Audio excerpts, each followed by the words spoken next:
오늘 말씀은 시편 141편 1절에서 10절까지 말씀입니다. 시편 141편 1절에서 10절까지 말씀입니다. 제가 가지고 있는 구약 성경 905페이지에 있습니다.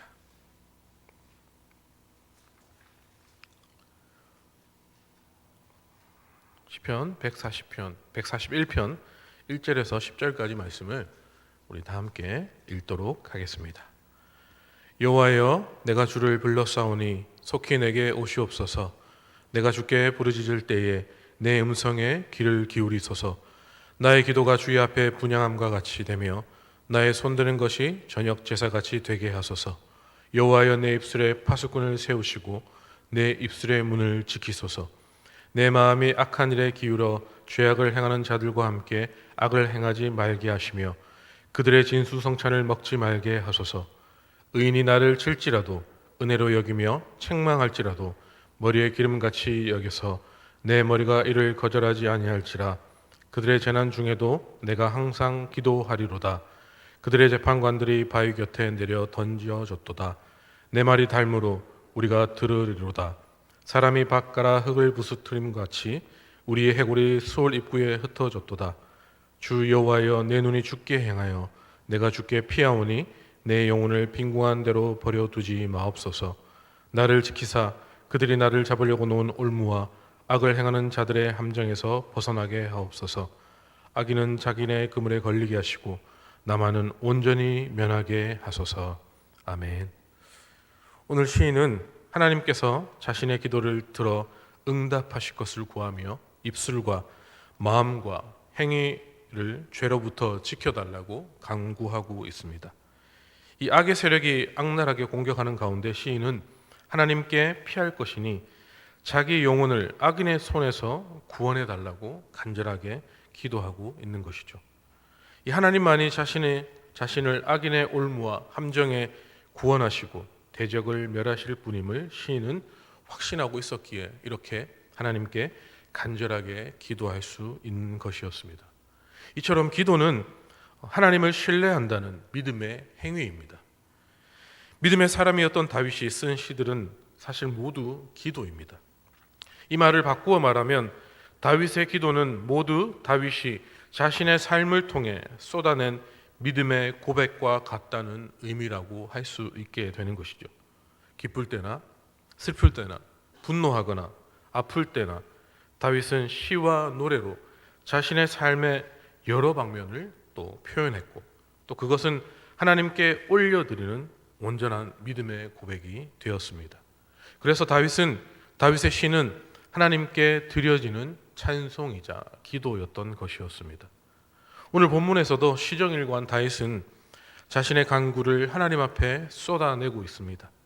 격하게 쏟아내는 간구를 통해서 우리는 다윗이 처해 있는 상황을 짐작할 수 있게 됩니다. 오늘 본문 8절 9절을 보시겠습니다. 주 여호와여, 내 눈이 주께 향하여 내가 주께 피하오니 내 영혼을 빈궁한 대로 버려두지 마옵소서. 나를 지키사 그들이 나를 잡으려고 놓은 올무와 악을 행하는 자들의 함정에서 벗어나게 하옵소서라고 고백하고 있습니다. 이 대목은 이 다윗이 긴급한 상황을 가장 잘 엿볼 수 있는 대목입니다. 이 성경학자들은 시편 140편과 141편, 142편의 배경이 비슷하다는데 동의하고 있습니다. 그런데 142편의 표제를 보면 다윗이 굴을 있을 때에 지은 맞쓰길, 곧 기도라는 표제가 붙어 있습니다. 즉, 이 142편의 표제에 따르면 다윗은 자신의 목숨을 노리는 사울에게 쫓겨서 다닐 때에 이 시를 지었음을 알 수 있게 되는 것이죠. 사무엘상 24장에 따르면 다윗은 사울을 피해 엔게디 광야에 있는 한 동굴에 숨어 있었습니다. 공교롭게도 사울은 다윗이 숨어 있는 굴로 용변을 보기 위해 들어왔습니다. 이때 다윗은 사울이 벗어놓은 겉옷자락 일부를 몰래 베어버립니다. 그리고 사울에게는 자신에게는 하나님께 기름 부은 왕을 해하려는 뜻이 없음을 호소하고 있습니다. 오늘 본문에 나오는 이 다윗의 기도는 무고한 자신의 생명을 노리는 사울의 칼날 끝에 서 있는 다윗의 절박함에서 시작되고 있는 것이죠. 그런데 사람들은 자신이 상황이 절박해지면 대개 믿음의 끈을 놓기가 쉽습니다. 아니 믿음을 잃지 않는다 하더라도 자신의 상황에 맞추어서 그 믿음을 왜곡하는 일이 종종 있기 마련입니다. 내 상황이 이러하니까 하나님께서 이해해 주실 거야 라며 상황에 따른 합리화가 내 안에서 자연스럽게 이루어지고 있다는 것이죠. 그러니까 다윗은 자신의 절박함 속에서도 오히려 이렇게 기도하고 있는 것입니다. 오늘 본문 3절 4절을 함께 보겠습니다. 여호와여 내 입에 파수꾼을 세우시고 내 입술의 문을 지키소서. 내 마음이 악한 일에 기울어 죄악을 행하는 자들과 함께 악을 행하지 말게 하시며 그들의 진수성찬을 먹지 말게 하소서. 이 기도는 주님께서 가르쳐 주신 기도 중에 우리를 시험에 들게 하지 마시옵고 다만 악에서 구하옵소서라는 부분을 떠올리게 합니다. 이 다윗은 자신이 처해 있는 절박한 상황 속에서도 기도하고 있지만 그 상황에 묻혀 자신도 따라 악을 행하지 않기를 간절하게 기도하고 있는 것이었습니다. 상황이 어떠하든 간에 자신이 처해 있는 절박한 상황 속에서도 다윗 자신은 오직 복 있는 사람의 길을 지킬 수 있기를 간구하고 간절하게 기도하고 있는 것이죠. 이런 차원에서 볼 때 잘 이해되지 않을 것 같은 이 10절의 내용도 이해할 수 있게 됩니다. 10절을 한번 보시겠습니다. 악인은 자기 그물에 걸리게 하시고 나만은 온전히 면하게 하소서. 이 다윗은 이 나만은 즉 자기만은 온전히 면하게 해달라고 하나님께 기도하고 있습니다. 그러나 이 다윗은 다른 사람이 어떠하든 자신만의 화를 면하게 해달라거나 자신만 구원해달라는 뜻으로 10절의 고백을 하고 있는 것이 아닙니다. 다윗은 자신이 처해 있는 상황이 어찌 되었건 자신만은 악에 빠지지 않기를 기도하고 있는 것이죠. 이러한 다윗의 기도는 이 엔게디 광야의 동굴에서 사울에게 고백한 내용과도 일치하고 있습니다. 사무엘상 24장 11절 말씀을 제가 읽어드리겠습니다. 내 아버지여 보소서, 내 손에 있는 왕의 옷자락을 보소서. 내가 왕을 죽이지 아니하고 겉옷 자락만 베었은즉 내 손에 악이나 죄가가 없는 줄을 오늘 아실지니이다. 왕은 내 생명을 찾아 헤아려 하시나 나는 왕에게 범죄한 일이 없나이다 라고 고백하고 있습니다. 실제로 다윗의 신하들은 다윗에게 찾아온 기회를 놓치지 말고 사울을 제거할 것을 촉구하고 있습니다. 다윗의 일부 신하들은 상황에 따른 믿음의 합리화를 다윗에게 요구하고 있는 것이죠. 그러나 다윗은 하나님께 기름 부으신 왕을 결단코 해하지 않겠다고 결심하고 있습니다. 무고한 자신을 헤아려 하는 사울의 완악함과 상황에 따라 믿음을 합리화하려는 일부 신하들의 불신앙 속에서도 다윗은 자신의 믿음을 온전히 지킬 수 있기를 하나님께 간절하게 기도하고 있는 것이죠. 이처럼 기도는 우리 상황을 하나님께 아뢰는 것입니다. 그것이 바로 기도입니다. 우리가 처해 있는 절박한 처지를 하나님께 온전히 올려드리는 것이 바로 기도라는 것이죠.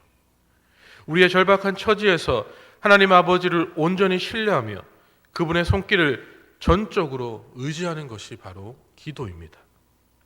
그러나 하나님께서는 그러한 우리의 상황을 먼저 알고 계시는 분이시죠. 그렇게 우리는 우리의 상황을 세세히 아뢰지 않아도 단지 하나님 앞에 나와 조용히 있는 것만으로도 우리를 안아주시는 그 아버지의 따뜻한 손길을 경험할 수 있게 되는 것입니다. 이것이야말로 우리가 누릴 수 있는 특권이 될 수 있을 것입니다. 그렇다면 우리의 기도는 우리가 처해 있는 상황을 알려드리는 시간이 아니라 우리의 상황을 먼저 아시는 아버지를 잠잠히 바라보는 시간이 되어야 하는 것이죠. 그리고 그 상황 속에 우리의 뜻이 아닌 하나님의 뜻이 이루어지기를 기도할 수 있어야 하는 것입니다. 그것이 바로 올바른 믿음의 기도라고 이야기할 수 있습니다. 이 믿음의 기도란 내가 원하는 대로 하나님께서 이루어 주셔야 함을 우겨대는 것이 아닙니다. 내가 처해 있는 상황 속에서도 올바른 믿음을 지킬 수 있기를 기도하는 것이 바로 참된 믿음의 기도라는 것입니다. 그래서 다윗은 자신의 기도가 하나님께 드려지는 제사, 곧 예배가 될 수 있기를 간절히 기도하고 있는 것이죠. 본문 2절 말씀을 우리 다 같이 한번 읽어 보겠습니다. 나의 기도가 주의 앞에 분향함과 같이 되며 나의 손드는 것이 저녁 제사같이 되게 하소서. 아멘. 사랑하는 성도님들, 우리의 기도가 우리의 상황에만 집착하는 기도가 되지 않게 하시기를 바랍니다. 오히려 어떤 상황 속에서도 우리가 걸어가야 하는 시편 1편의 복 있는 자의 길을 벗어나지 않을 수 있도록 우리의 상황을 객관화하시길 바랍니다. 우리의 상황 속에 믿음을 왜곡시키거나 합리화하는 것이 아니라 상황이 어떠하든 간에 하나님의 뜻을 올바로 분별하며 그 뜻에 순종할 수 있는 지혜와 용기를 달라고 간절하게 하나님께 기도하시길 바랍니다. 그렇게 할 때 하나님께서는 우리의 상황 속에서 다른 사람이 아닌 바로 우리 자신을 참된 믿음의 사람으로 세워 주실 것입니다.